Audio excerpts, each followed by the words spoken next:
आज मैंने एक ऐसे टॉपिक का सिलेक्शन किया है जो हर इंडिविजुअल के लिए, हर पर्सन के लिए ये ज़रूरी है। चाहे वो कॉमर्स पढ़ रहा हो, अकाउंट्स पढ़ रहा हो या बिल्कुल पढ़ा लिखा नहीं हो, एक बिजनेस व्यापारी हो, सबके लिए ज़रूरी है। ख़ास करके मिडिल और लोअर क्लास के लोगों के लिए ये ज़्यादा इम्पोर्टेंट है। टॉपिक है पोर्टफोलियो मैनेजमेंट। सबसे पहले ये जान लें पर पोर्टफोलियो का क्या मतलब है। पोर्टफोलियो का मतलब है set of investment of an individual और ऑफ आ पर्सन। अगर किसी पर्सन का 5 या 10 जगह अलग अलग थोड़े थोड़े पैसे बाज़ार में इन्वेस्टमेंट किया है, जमा किया है, सूद ब्याज पर दिया हुआ है, तो उस सभी तरह के इन्वेस्टमेंट को हम एक साथ पोर्टफोलियो बोलते हैं। तो आज हम इसमें इस टॉपिक को चर्चा करेंगे कि पोर्टफोलियो यानी कि जो हमारा अलग अलग तरह का जो इन्वेस्टमेंट है सभी टाइप्स के, वो किस तरीके से किया जाए जिससे कि इसमें ज़्यादा से ज़्यादा मुनाफा हो और कम से कम उसमें रिस्क हो। एक बेसिक प्रिंसिपल है मार्केट में इन्वेस्ट करने का कि हाई रिस्क हाई रिवार्ड और नो रिस्क नो रिवार्ड या नो रिस्क नो गेन। मतलब कि अगर आप ज़्यादा कमाना चाहेंगे तो आपको रिस्क भी ज़्यादा उठाना पड़ेगा, और अगर आप रिस्क नहीं उठाएंगे तो कमाई भी नहीं होगा। और एक हिंदी में भी ऐसा ही एक फ्रेज है कि कुछ पाने के लिए कुछ खोना भी पड़ता है। ये बिल्कुल 100% करेक्ट है कि अगर आप ज़्यादा कमाना चाहते हैं तो उसी तरीके से रिस्क भी लेना पड़ेगा। अब इसमें हमारी एक कोशिश होगी कि रिस्क को हम मिनिमम लेवल पर रखें और रिटर्न को जहां तक पॉसिबल हो बढ़ा सकें। एक ऐसा कॉम्बिनेशन जो फेवरेबल हो। शेयर बाज़ार में, स्टॉक मार्केट में कहा जाता है कि रिस्क और रिवार्ड अगर 1:3 के रेशियो में हो, यानी कि रिस्क 1 रुपये का और उसमें गेन होने की पॉसिबिलिटी 3 रुपये का, तो वह फेवरेबल सिलेक्शन माना जाता है। वैसे ही यहाँ पर चूँकि केवल शेयर की बात नहीं है, हर तरह की इन्वेस्टमेंट की बात है। चूँकि हर इन्वेस्टमेंट को मिलाकर एक पोर्टफोलियो डिजाइन होता है, तो हम उस पर डिस्कस करेंगे कि कितनी अमाउंट कैसे, कहाँ, किस तरीके से इन्वेस्ट किया जाए जिससे कि रिस्क और रिटर्न के बीच में एक पॉजिटिव बैलेंसिंग की जा सके। रिटर्न रिस्क के मुकाबले कहीं न कहीं ज़्यादा निकल के आ सके। तो सबसे पहला काम इन्वेस्टर को इन्वेस्टमेंट करने से पहले सबसे पहला काम आप एक ज़रूर करें जिससे कि आपका लाइफ ऑलमोस्ट एक सेफ जोन में रहे। सबसे पहला फाइनेंशियल हेल्थ को मैनेज करने के लिए ज़रूरी है कि आप एक टर्म इंश्योरेंस ज़रूर लें। अब कहेंगे कि टर्म इंश्योरेंस कितने का लें और ये क्या होता है, तो मैं शॉर्ट में बता रहा हूँ। टर्म इंश्योरेंस कोई भी लाइफ इंश्योरेंस कंपनी आपको दे सकती है। इसमें आपको प्रीमियम कम देना होता है। नॉर्मली 1 साल का प्रीमियम एक बार में देना होगा, और अगर उस साल के बीच में कोई मिस हैपनिंग होती है तो फिर इंश्योरेंस कंपनी आपको क्लेम देगी। अगर कोई मिस हैपनिंग नहीं हुआ तो इंश्योरेंस कंपनी आपको कुछ नहीं देगी। ये इसका कंसेप्ट है।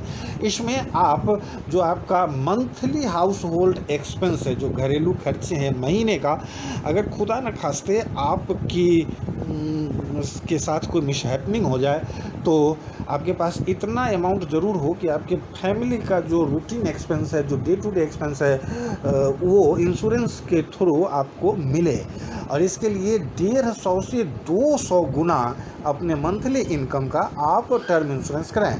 अगर मंथली एक्सपेंस का, अगर आपका monthly house hold expense suppose कीजिए कि 1 लाख रुपया है, तो उस केसेस में 1.5 से 2 करोड़ रुपये का कराएं। ये मैं इस बेसिस पर लिया हूँ कि अगर किसी कारणवश मिस हैपनिंग हो तो उसे अगर 2 करोड़ रुपये मिलेंगे और उसको अगर वो बैंक में फिक्स कर दे तो रिस्क फ्री रिटर्न उसको 1 लाख रुपये महीने से ज़्यादा ही मिलेगा, और उसके जो फैमिली का हाउस होल्ड एक्सपेंसेस है उस पर कोई फ़र्क उसके नहीं रहने पर भी नहीं पड़ेगा।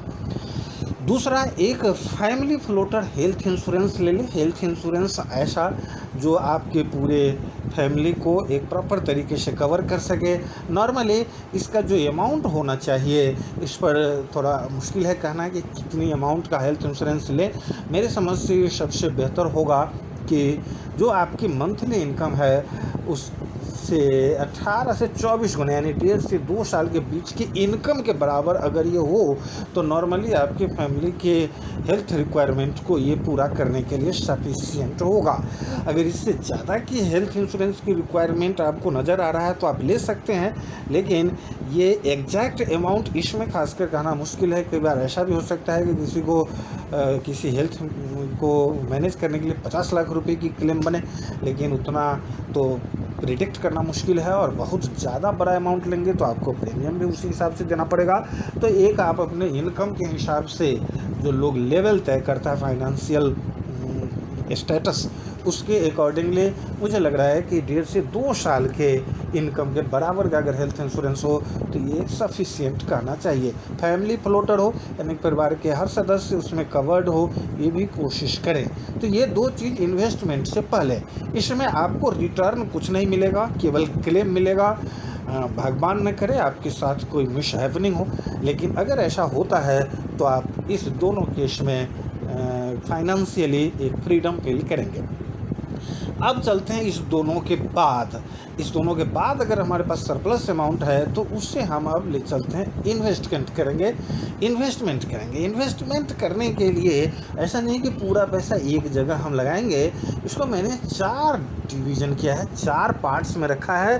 पहला जिसमें आप शेयर मार्केट या शेयर मार्केट से जुड़ा हुआ म्यूचुअल फंड में आप कर सकते हैं। इसे इक्विटी ओरिएंटेड म्यूचुअल फंड बोला जाता है। अगर शेयर मार्केट की आपके पास बिल्कुल समझ नहीं है या फिर आप उसमें नहीं पढ़ना चाहते डायरेक्टली, तो म्यूचुअल फंड कुछ अच्छे हैं, वो आप सेलेक्ट करें और उसमें आप लगा सकते हैं। लेकिन इस दोनों में कहीं ना कहीं ज़रूर आपको कुछ पैसे रखने चाहिए, इन्वेस्ट करने चाहिए। दूसरा जिसमें कि आप कैश में बने रहें कुछ अमाउंट लेकर, यानी कि वो कहीं इन्वेस्ट नहीं करें, सेविंग अकाउंट में रहेंगे आपके पास, जब चाहो आप निकाल लो। उसके बाद कुछ अमाउंट गोल्ड में आप लगा सकते हैं, लेकिन गोल्ड में लगाने का मैंने इसमें मीडियम, इसका माध्यम मैंने चेंज कर दिया है कि आप सॉवरेन गोल्ड बॉन्ड यानी कि सरकारी बॉन्ड में लगाएं।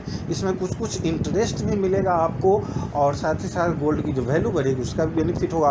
और चौथा और आखिरी है गवर्नमेंट सिक्योरिटीज, यानी कि सरकारी कुछ जो फंडिंग होती है, पब्लिक फंडिंग सरकार करती है अलग अलग, वो बॉन्ड भी उसके अंदर आता है। लेकिन ये गोल्ड बॉन्ड नहीं, गोल्ड बॉन्ड की थोड़ी रिस्क भी है गोल्ड प्राइस से। तो ऐसा गवर्नमेंट सिक्योरिटीज जिसके अंदर किसी भी तरह का रिस्क नहीं हो बल्कि वो इंटरेस्ट आपको मिलेगा ही, ऐसे बहुत सारे हैं।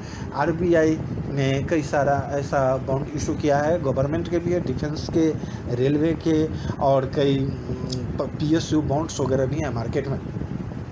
अब ये चारों में कहाँ कितना लगाएं, ये एक सवाल है कि अगर सपोज कीजिए कि हमारा 10,000 रुपया सरप्लस है जिसे हम इन्वेस्ट करना चाहते हैं हर महीने, या साल का 1 लाख रुपया है या जो भी एक अमाउंट है, तो कहाँ कितना करें। तो सबसे पहला जो इक्विटी शेयर्स या इक्विटी ओरिएंटेड म्यूचुअल फंड की बात हमने की है, इसमें आप 70 जो नॉर्मल एक स्टैंडर्ड एज है इंडिया के लोगों का और वर्ल्ड वाइड भी ऑलमोस्ट इसी के आसपास है एवरेज एज, जिसके बाद लोगों की नॉर्मली मृत्यु हो जाती है। तो 70 साल, उसमें 70 में से अपना एज आप माइनस कर लें और जितना बचता है उतनी % अमाउंट आप शेयर से जुड़े हुए कंपोनेंट में लगाएं। जैसे कि सपोज करें आपका एज 20 साल है तो 70 में से 20 माइनस करेंगे तो 50 हुआ, यानी कि 50% अपने अमाउंट का, अगर 10,000 आपके पास सरप्लस है तो उसका 50% यानी कि 5,000 रुपये हर महीने आप शेयर से रिलेटेड कंपोनेंट में इन्वेस्ट करें। लेकिन अगर आपकी उम्र मान लीजिए कि 40 साल है, तब क्या होगा, तो 70 में से 40 माइनस कीजिए तो केवल 30% आपके पास है जो आप मार्केट में लगाएं। अगर आपकी उम्र 60 साल है तो केवल 10%, और अगर 70 साल हो चुका तो फिर मार्केट से आप एग्जिट कर जाएं, इक्विटी शेयर्स वगैरह में बिल्कुल इन्वेस्ट ना करें, क्योंकि जैसे जैसे उम्र बढ़ती जाती है रिस्क लेना मुश्किल है और इक्विटी मार्केट में रिस्क लेवल ज़्यादा है। तो ये एज फैक्टर पर बेस्ड है ये। उसके बाद दूसरा, कैश कितना रखें। अगर 10,000 रुपये हमारे पास सरप्लस बन रहा है महीने का तो उसमें 10% यानी कि 1,000 रुपये आप कैश में बने रहें, और ऑलमोस्ट यही अमाउंट आप गवर्नमेंट जो इशू करते हैं सॉवरेन गोल्ड बॉन्ड, उसमें आप 10% ही इन्वेस्ट करें। अगर ऐसा आप करते हैं तो गोल्ड बॉन्ड जो सरकार इशू कर रहे हैं उसमें नॉर्मली जो इसका पैरामीटर है वो मैं बता दूं, इसमें 2.5% पर एनम आपको इंटरेस्ट मिलेगा गवर्नमेंट के द्वारा, और ये नॉर्मली 10 साल 8 साल का ये बॉन्ड पीरियड है। तो जब इसका 8 साल या 10 साल पूरा होगा तो वो पूरा होने के बाद उस समय यानी कि जब मैच्योर्ड होगा उस टाइम में जो गोल्ड की रेट होगी उसके रेट के अकॉर्डिंग आपको पैसा मिलेगा। यानी कि एक तरीके से आप गोल्ड में इन्वेस्टमेंट भी कर रहे हो, गोल्ड की वैल्यू से आपका इन्वेस्टमेंट वैल्यू भी बढ़ेगा, और साथ साथ 2.5% आपको हर साल इंटरेस्ट भी मिलते रहेंगे। इसलिए कभी भी आप फिजिकल गोल्ड में बिल्कुल इन्वेस्ट ना करो, अदरवाइज ये सभी प्रॉफिट उसके मेकिंग चार्ज, जीएसटी और जो ये एक फिजिकल हैंडलिंग कॉस्ट है उसमें ही ख़त्म हो जाएगा। तो तीसरा गोल्ड है जिसमें 10%, और लास्ट गवर्नमेंट की जो रिस्क फ्री इन्वेस्टमेंट कंपोनेंट्स हैं उसमें आप लगाएं जो बिल्कुल रिस्क ना के बराबर हो। इसमें पोस्ट ऑफिस के कई सारे कंपोनेंट हैं उसमें भी लगा सकते हैं। गवर्नमेंट सिक्योरिटीज़ के अंदर आरबीआई बॉन्ड्स हैं, डिफेंस बॉन्ड्स हैं, रेलवे बॉन्ड्स हैं जो मैंने पहले बताया था, तो उसमें आप लगाएं। इसमें कितना लगाएं तो जो बच जाए, जो आपका बचेगा वो आपकी एज प्लस 10%। अगर मान लीजिए किसी का एज 80 ईयर्स हो चुका है तो क्या करना चाहिए, वैसे 80 ईयर्स के बाद इन्वेस्टमेंट की ज़रूरत ही नहीं है। फिर भी शेयर्स में तो कोई इन्वेस्टमेंट करने की ज़रूरत नहीं है, उसमें तो जीरो।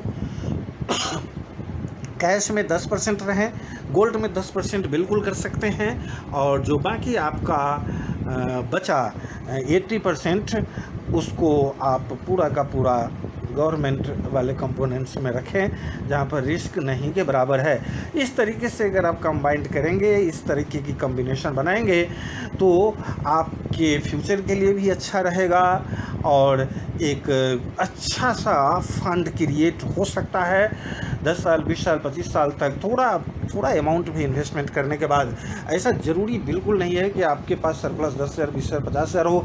अगर कोई महीना में 1,000 रुपया ही बचा सकता है तो 1,000 रुपये को ही अगर इस रेशियो में वो इन्वेस्ट करे तो 10 साल 20 साल और 25 साल के बाद एक अच्छे फंड का ऑनर बन सकता है। और finally thank you for watching the video, और मैं रिक्वेस्ट करूंगा कि आप शेयर सब्सक्राइब जरूर करें, खासकर कमेंट जरूर करें, जिससे कि मैं आपको अपडेट रख सकूं और नए नए चीज़ें शेयर कर सकूं आपके साथ।